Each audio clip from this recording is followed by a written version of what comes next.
Welcome to the Real People, Real Business Show, where we are talking with business owners who are in the trenches, everyday people who are working hard and have relevant and inspiring stories that you can relate to. Everyone we speak to is actively building and growing their business and is here to share their experiences, lessons, wisdom, and guidance so you can be inspired to take action towards your own goals. Today, I am so excited to welcome Sarry Ibrahim. Sarry founded his financial services firm, which is Financial Asset Protection, to cater to those that are sick and tired of market trends and risking their money. If you're looking for a better way to grow your growth that doesn't require taking unnecessary risks, you join the right show. Welcome to the show, Sarry, and thanks so much for taking the time to share your story today. Hi, Stephanie. Thank you so much for having me on. I appreciate it. No problem. So you're based in Chicago. It's a city that I'm dying to go and visit one day. I have lots of friends there. Tell me a little bit about how you got started, how you ended up where you are right now. Yeah, definitely. So this journey started when I was doing my master's degree, and I was doing my MBA, and I was about halfway through it, and I started working for a few different insurance companies. I was kind of like an insurance consultant, and I started working with different clients and offering different products and services, and I saw it more as like a problem solving opportunity where it was just business owners and full-time employees who had problems, and I was helping them solve them through the insurance companies they worked at. And then I kind of made a merge into Medicare. So I was helping people who were like in the States, of course, if Medicare is usually for people over the age of 65. So that was my target audience and the target market. And I was working specifically with retirees in the city of Chicago. So people who are working for the city of Chicago, retiring and then merging off of their employer plans onto their own individually owned Medicare plans. That was my job for a few years, and I started helping them make that transition. And then, ironically, one of my clients asked me if I could help him with life insurance, and he mentioned, there's cash value that builds up over time, and it sounded really appealing just the way he was positioning the question. But I told him I wasn't familiar with it, and I told him I would do more research. We had a good relationship, so I told him I'd do more research for him. And then I went to out of all the places, I went to Amazon and I searched for books on life insurance, and I came across this book called The Bank on Yourself Revolution by Pamela Yellen. And the book talks about using the strategy called the bank on yourself strategy. It's originally known as the infinite banking concept. And then I started to kind of like, I fell in love with this concept, not just because of helping my Medicare clients, but also helping anybody who's a small business owner, a real estate investor, somebody who wants to plan for retirement, kind of in any financial situation, this would be applicable. So I then, there, at the end of the book, there was a section that asked if you wanted to join the program. I applied to the program, got accepted, and then went through an 8-week rigorous training program. I became a bank on yourself professional. And then from there, started the company Financial Asset Protection. And our sole focus, even though we're a financial planning firm, our sole focus is the bank on yourself strategy. And we help clients in all 50 states do this obviously remotely and help them build safe and predictable wealth. So what's a bit different than Bank on Yourself as opposed to some of the other programs that these folks might come across? That's a good question. Yeah. So I think traditionally, when it comes to financial services or financial planning, it's kind of like a light bulb just goes off, and it's just usually stocks, bonds, and mutual funds. So that's more of the conventional, traditional way of investing. For example, you go to your local bank or your local insurance agent, and you're putting your savings strategy together, and then at the end of it, after your bills are paid, after you have some savings, whatever's left kind of automatically goes into an IRA or a mutual fund or stocks and bonds, and those could be good for in some situations for certain people. But I think that there's problems with those, and the problem is, I think number one is volatility, is that we don't know what's going to happen. If you're investing into the stock market over a 20-year period, nobody knows really when the highs and lows will be. People know in the moment, like the stock market, for example, mid 2020 was high. Like a few months after the pandemic, it went up, but then it's like what we know about the stock market is only in the moment. But to kind of predict it, that's nearly impossible. Even if you took the best analysts, the best economists in the world, like people who went to MIT, people went to Harvard, 95% of the time, even those people are wrong about predictions of the stock market. So it's really, really hard to tell where the stock market is going. And I think that's a huge problem for people, especially for people who want like passive growth, meaning that they want to invest their money over a 20-year or 30-year period, not do any work. All they're doing is just buying into a program and then sit back and get returns for the future. I think that is really unpredictable with the stock market. And then the opposite of that, of course, would be the bank on yourself strategy, which is entirely predictable. You will know exactly how much money you'll have, 20 years from now or 30 years from now. So tell me a little bit more about that. How do we create that wealth? Mhm. Yeah, so it kind of starts off with breaking down what exactly is the concept, like in basic terms. And it's kind of a counterintuitive approach, right? We're talking about money, growing money, and then all of a sudden we say life insurance, and people are like, I thought this was a financial, episode, and what does this have to do with life insurance? And it kind of to back up a little bit and explain that there's typically three types of life insurance. There's term life insurance, whole life, and universal. So term has a set period of time. It's either 10 years, 20 years, or 30 years. It has a start date and an end date, and it's typically life insurance just for that time period. So one would get it for 20 years, pay for it, and then after 20 years, it pretty much expires. You could renew it at a higher rate if you want to, but that's kind of the function of term. It's just life insurance only. There's no cash value or equity in it. Whole life is the opposite. It's for your whole life. There's usually a start date, but not necessarily an end date. And there's equity or cash value that's building up with the policy, like a savings account within the policy that's earning compound interest and building up. And the universal life, in essence, is like a combination of term or whole life. It's a little bit tricky to kind of get deeper into universal, but for the purposes of just explaining the bank on yourself concept, we'll focus more on whole life insurance. So we're using whole life insurance now and building up the cash value in it. So just to kind of recap, when you're buying a whole life policy and saving into it, two things are happening. One is you're paying for the life insurance part, and the second is that you're building up cash value in it. And of course, bank on yourself involves building up as much cash value as you possibly can in the policy, and then being able to use that cash value while you're still living for you to become your own source of financing, for retirement, for your small business, for your real estate journey, pretty much anything that would require cash you could use in the whole life policy. There are no restrictions in it. So that's kind of the point of a bank on yourself and exactly what it is in basic terms. So who are you working with primarily? So primarily I work with small business owners and real estate investors. That's kind of I'd say like 80 or 90% of our business. And then the remaining about 10 or 20% are full-time employees.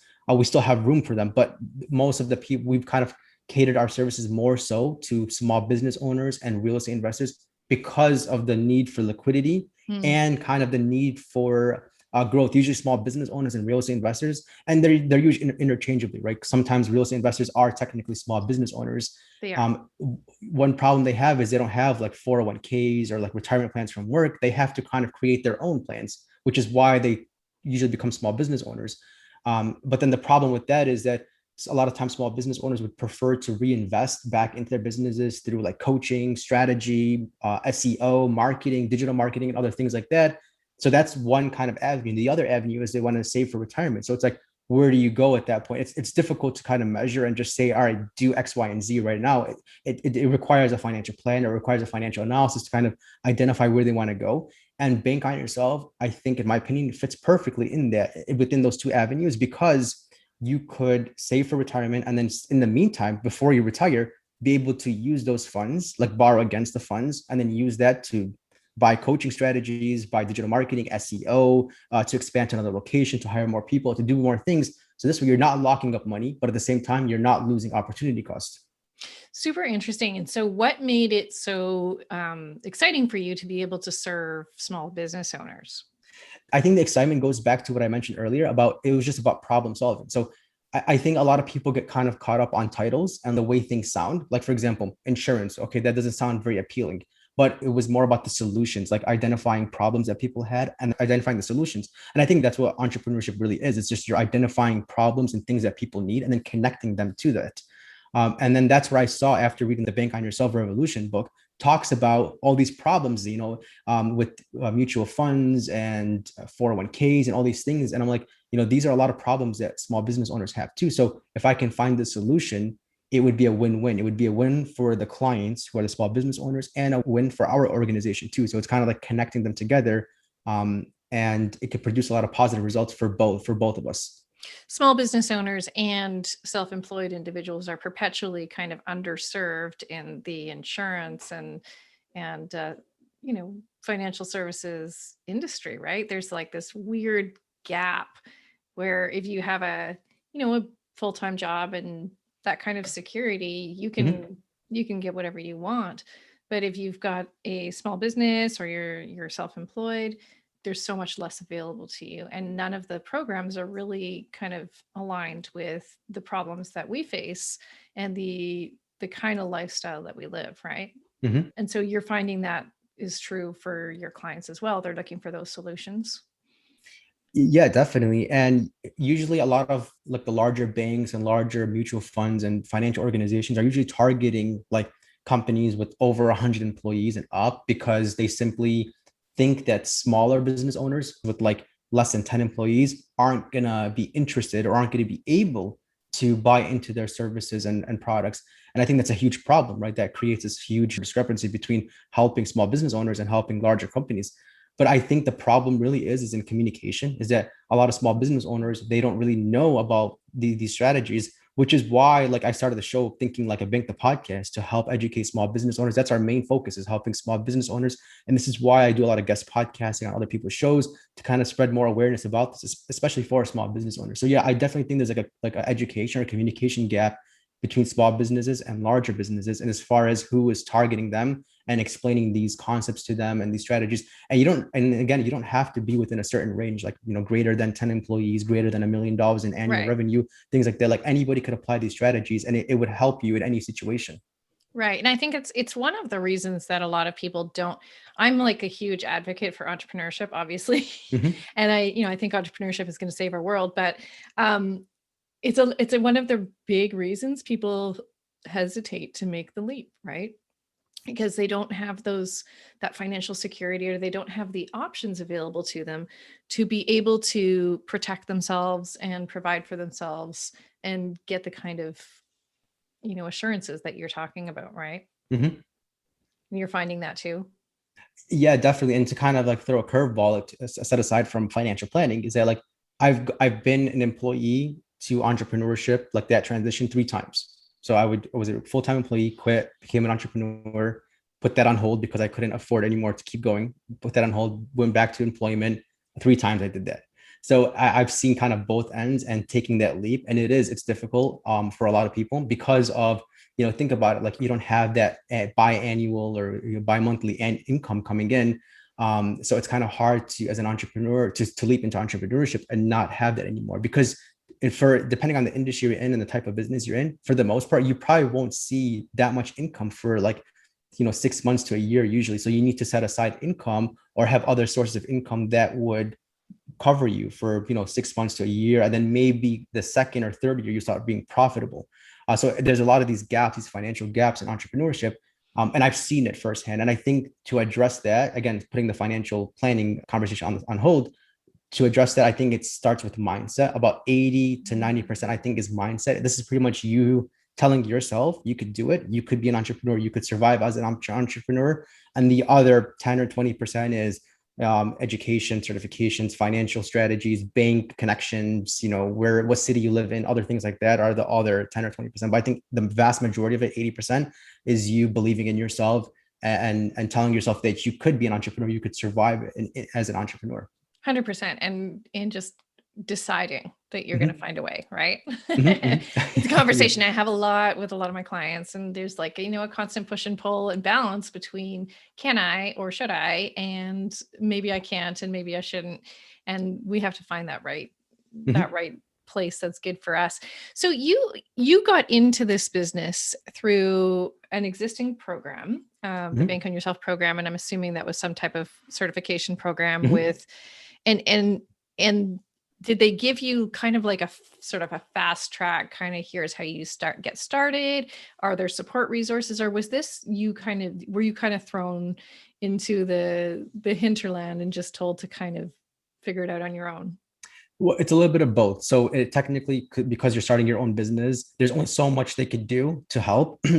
At that point, you have to kind of take the material they give you and then run with it and then figure out your own system. But also, aside from that, I also have a mentor who's a bank on yourself professional, and we're kind of an affiliation. So the business I do goes through his agency, and he's how he we have weekly calls, and that's another thing too to talk about, is mentoring. Mentoring has a huge impact on your business. It's not just something that, like, it has some impact or just a little. I think in my situation, it's a make or break thing. If I didn't have my mentor, I wouldn't be in business still.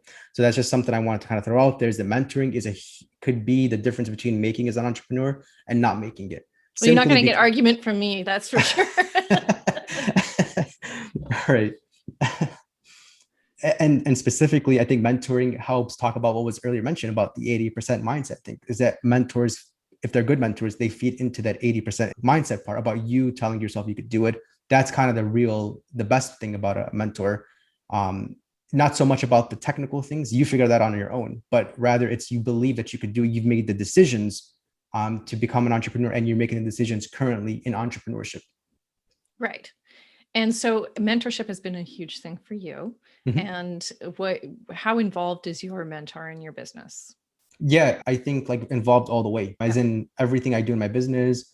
I run it by him. Not that not that he's questioning it, but rather he's listening to me. So he's asking me, what do you want to do in your business next week? What do you want to do in the next month? What's your goals?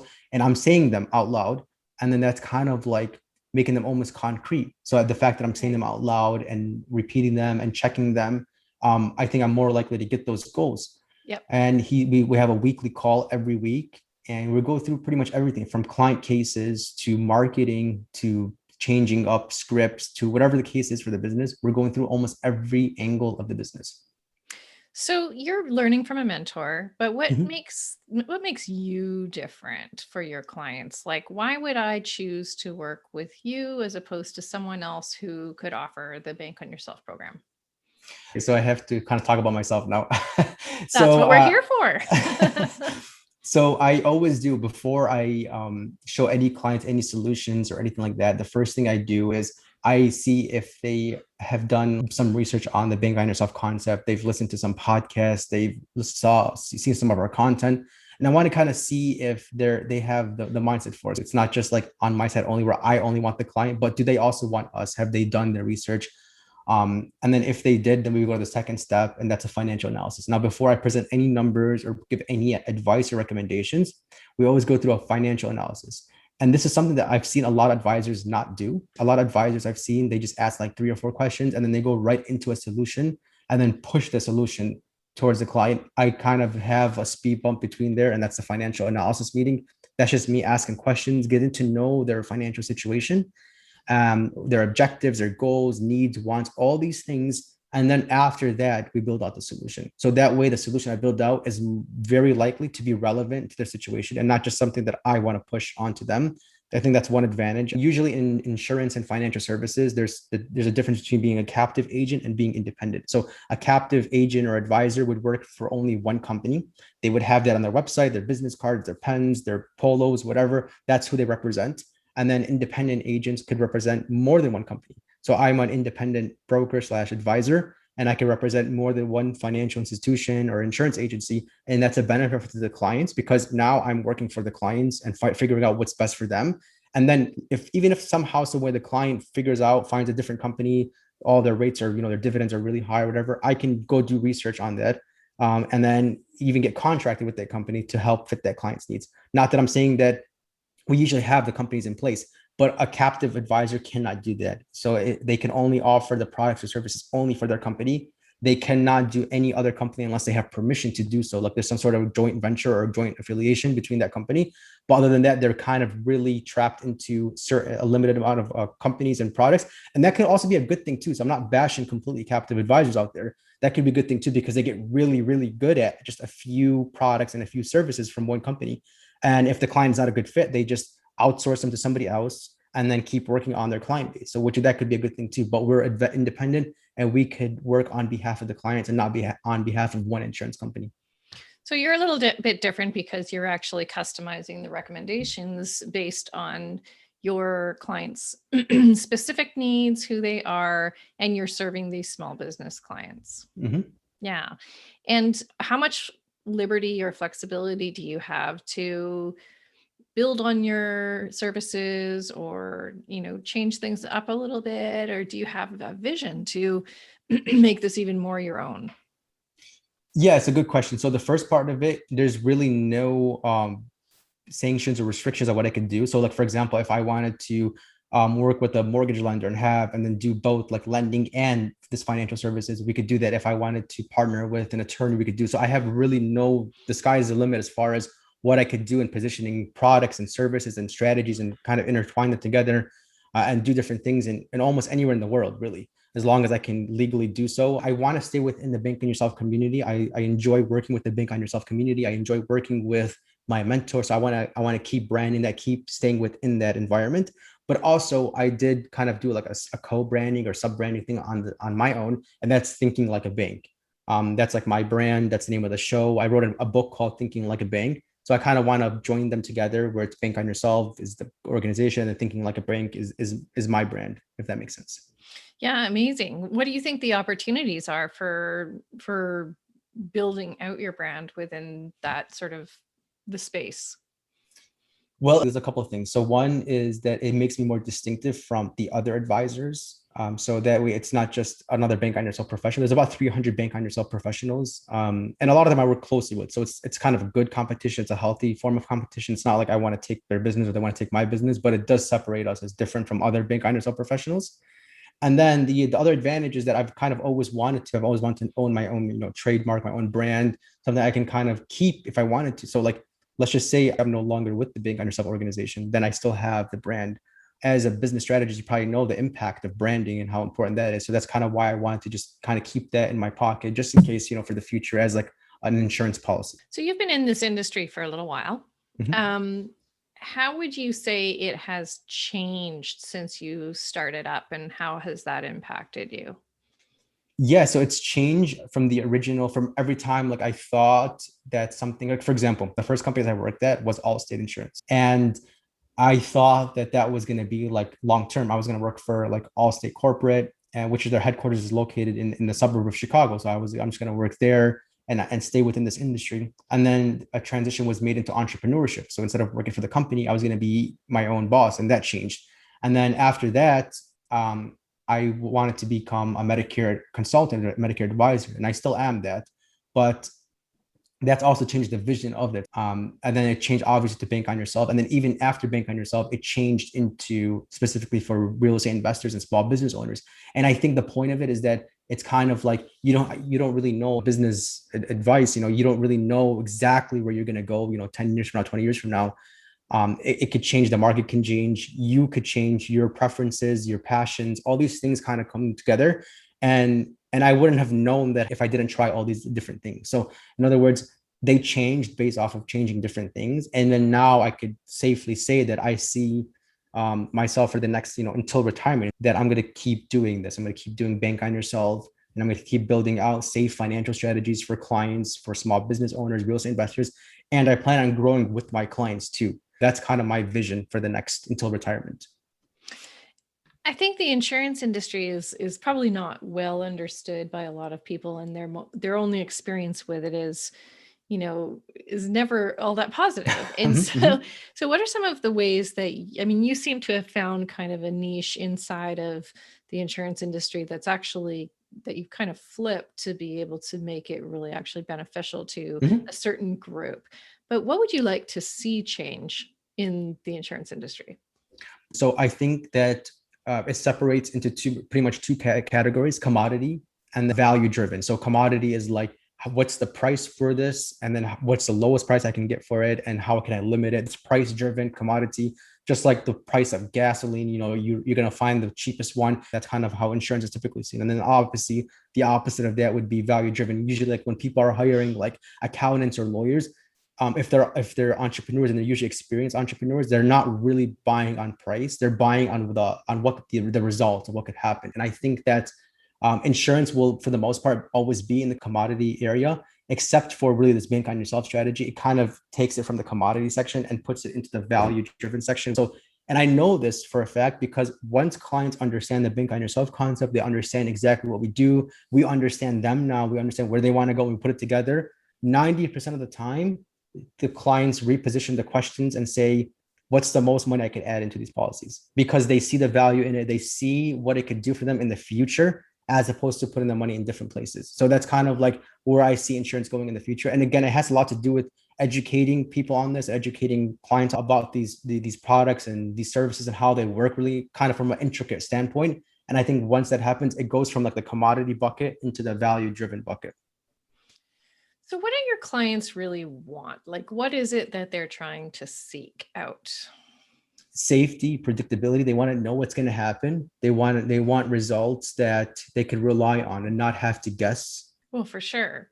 And and they have a really hard time sort of navigating their options, right? Mhm, mhm. What could make it easier for your ideal clients to understand all of their options and understand why your option might be better for them or that it even exists? So I think one thing to do is just put everything, all the options they want on the table, put them all out there, everything that they want to do for their business, for their retirement, for whatever, for all the options available to them, and then figure out the pros and cons to them, and then have them pick the best one based off of the pros and cons for that situation. Is it relevant and is it like specific to your situation? And is it really honest? Is it honest to your situation? And so you're trying to kind of break that down. So I think that like it's interesting because you're working in a market that's a little bit like in a box, right? Mhm, You have only so much room to move in terms of what you can mhm, offer, and you're not going to, I mean, maybe you could, but likely not going to go in and create your own insurance product. But where mhm. I see you having the opportunity to innovate is in your marketing and in the way that you sell and the way that you find clients and how you're educating them. So Mhm. how are you finding clients right now, and where would you like to go with that? So after getting into this industry, I think I've begun really focused into marketing. That's something I care a lot about now. And what I'm doing is a little bit different from other bank on yourself professionals and other even financial advisors. Typically, the way that it's traditionally done is like you do it through mostly referrals, through family, through friends, go to businesses locally, talk to people. That's kind of like the old fashioned way of doing it. The way I'm doing it is obviously through podcasting. I love podcasting. I think it's a very effective way of meeting new people, talking to people, and even for lead generation too, both on the side of being a guest and hosting. So we have our show Thinking Like a Bank, and then I also wrote the book Thinking Like a Bank. It's an ebook. It's a free ebook. Another thing too I'm doing is I'm doing email marketing from the shows that I've been on, from the hosts that I've been on. If it's okay with them, I add them to my newsletter. Usually it is because we kind of already built our relationship. And then I'm kind of connecting like more than one type of marketing into each other. So like there's email marketing, podcast hosting, our website, and then kind of connecting all together. So it's not just waiting on people to find the website and waiting on people to find out who I am, but rather going out there and like almost bringing people into the orbit. And that's usually done through LinkedIn. Believe it or not, that's the only social media I use is just LinkedIn. I haven't really seen any positive sides from Facebook or Instagram. I know there are for a lot of people, but I just haven't had the time to focus on it. And it's been working, and I'm blessed. I'm thankful that it's actually working and it's actually seeing an upward trend. Is that like, are you able to really turn it up? And I think we've gotten to that point. Well, I think the piece missing there is, are you able to turn it up while continuing to provide services in the way that you want to provide them? So you mentioned that, what's really important to you is integrity and this like Mhm. personalized, client focused experience that they get. So how do you make sure that that level of service is continued when you kind of ratchet up your marketing, when you found what works? Yeah, so if we did churn up marketing, we could probably see a downward trend in service because we're getting too busy. But some of the things that we do to prevent that from happening is um, we have like standard operating procedures. There's the intro call, Mm. what's done in the intro call. Step two, the analysis, what's done in that. Step three, and we document everything about the clients and our steps too. So this way, we're minimizing brain effort and memory and using more systems in place. So that way we mitigate mistakes and still keep our integrity. So you can only do so many, like the human brain can only do so many things, but when you use computers and steps and checklists and things like that, I think the sky is the limit. How do you want insurance to feel for your clients? Insurance will always be insurance, but specifically this strategy, the bank on yourself strategy, I kind of want it out of the insurance pool. I want the strategy to go is more on the value driven side, the part of the team that helps the entrepreneur, not the part of the side that's kind of in the way of the entrepreneur. Yeah, I like that. I think that plays really nicely into whatever future branding that Mhm. you pursue. Tell me a little bit about the most pivotal moment in your business so far. Like, what really stands out to you as an experience that's shaped where you've gotten so far? And you know what? You're going to have a million more of them. But so far, what has that been? I mean, so far, the biggest thing that's really just changed the entire direction of the company is podcasting. And, it's because I've started doing guest podcasting. I started last March in 2020. And I saw a system behind it and a way to kind of duplicate it and keep going. And there's been a positive correlation between the amount of podcast guests I've been on and company sales. So that's kind of a pivot. I didn't even see that coming. My mentor just told me, hey, podcasting really, and he had to tell me for a whole year that podcasting is the way to go. And I always say, yeah, but I want to try out YouTube ads. Yeah, but I want to, try out something else. And he always says you could do all those things, but have a podcast in place, or at least do guest podcasting and then start your own podcast. And then it took me a year to just take his advice and then say, all right, I'm gonna do that. And then once I did, I saw a complete change, a pivot, complete change. Now it doesn't end here, right? I think this is a really good foundation for the company. Now all the other marketing pieces and all the other things can be added on top of here. Awesome. I love it. What do you think this is a question I ask everyone. What do you think is the biggest gap between kind of what's real in business and what we hear about out there in the online business world and in some of the, the publications that we read about business in? Yeah, it's following social media trends and judging people on social media. I think that's a huge thing where it's like somebody saying, for example, like, oh yeah, I bought this course and now I'm driving a Ferrari. It's like you missed a lot of steps in between there. And a lot of people will do that. A lot of people will buy a course or they'll just start a program and not really, and then kind of take away the entrepreneur mentality and then rather shift it towards I'm buying this course or I'm part of this program. And then again, taking away the entrepreneur part about it. And then not realizing that again, entrepreneurship, there's gaps in between when you start and then success. And you have to be able to manage yourself financially, mentally, emotionally in those gaps. So and I think social media and people who sell not just courses but some sort of way of promoting a concept, I think they exclude that from the reality. And that's a big difference between being a real entrepreneur and just seeing what other people do. Yep, there's a lot of tendency to me too it out there and Yeah. try to follow the strategies of someone else, and that never works, right? It never works Mhm. because it's not you, and people want to hire you, not your thing, right? Absolutely. So, what do you wish you knew before you got started? What would you love everyone listening to know that would help them while they're building their own business? Yeah, I think that one thing that I wish I started earlier was got into the habit of talking to people and I hate the word sales, but that's the most important part of business is and I'll kind of identify it. And people think that sales is just selling things to people, but reality it's conveying messages and concepts to people and then leading to win-win situations. I think that's what really sales is. And I think if I had to understand that before and understood and then learn how to do more of that, I would probably be in a better situation. Everybody's a salesperson, whether you're a doctor, a lawyer, an architect, an engineer, whatever the case might be. You have to have this passion or skill of conveying messages and leading people to win-win situations for you and for them. And I think that's really important. I wish I started that way earlier in my career. Yeah, my good friend Kendrick, she teaches selling and she says selling is actually service, right?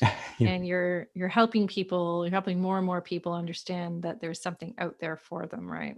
Mhm. Mhm. Yeah. Okay, so what's next for you, Sarry? Next, I want to keep helping more clients and keep growing the company. And then probably I want to actually write a full book, hopefully have it published by a publisher. And that's kind of like where I want to take this. I want to be known as a credible person in the industry, somebody who understands being on yourself and who actually like proven back to the whole real business, real people, actually helps real people with real problems and real solutions. Amazing. I love it. And what kind of support do you need in order to get there? Um, I definitely want very soon. I'm going to need more employees, so support with that. That's going to be a whole different pivot in the business, right? Is Hmm. hiring, retaining employees. That's a whole different animal to Yeah. tackle. So that's probably something the next thing I'm probably going to need help with in the future. Yeah, and that's primarily what ends up happening with my clients is they struggle a lot with building teams, Mhm. and that's what we spend a lot of time on, getting that right before anything Mhm. else. So good Mhm. luck. It's Thank you. it's definitely a challenge every time you weave people into the process. Mhm. Mhm. All right. So we're coming up on time. I just want to thank you so much for taking the time to chat with me today. Can you tell our listeners how they can find you? And we, of course, will put all your links in the show notes. Yeah, definitely. Thank you for having me on. And if listeners want to talk more, or if even if they want to just download a free ebook that I wrote, they can go to finassetprotection.com. It's FIN assetprotection.com. You can also connect with me on LinkedIn, Sarry Ibrahim. And I'll give you a free ebook if you reach out, just for reaching out. And yeah, I look forward to hearing from you guys. Amazing. Free ebook now, published hardcover in the future. Fantastic. And that's a wrap for this episode. Such an amazing conversation. And make sure you go and check out Sarry and his incredible offer for his free ebook. And finally, I'd love for you to join us for our next episode, where we're going to be speaking to Liz Wilcox, an author and email marketing strategist that not only tells it how it is, but teaches entrepreneurs how to have fun and how profitable emailing can be. So thank you again for being here. If you've enjoyed today's content, I'd love for you to give us a review on whatever platform you're on. That helps us share these stories with an even bigger audience. Until next time, keep building, keep dreaming, and keep being real.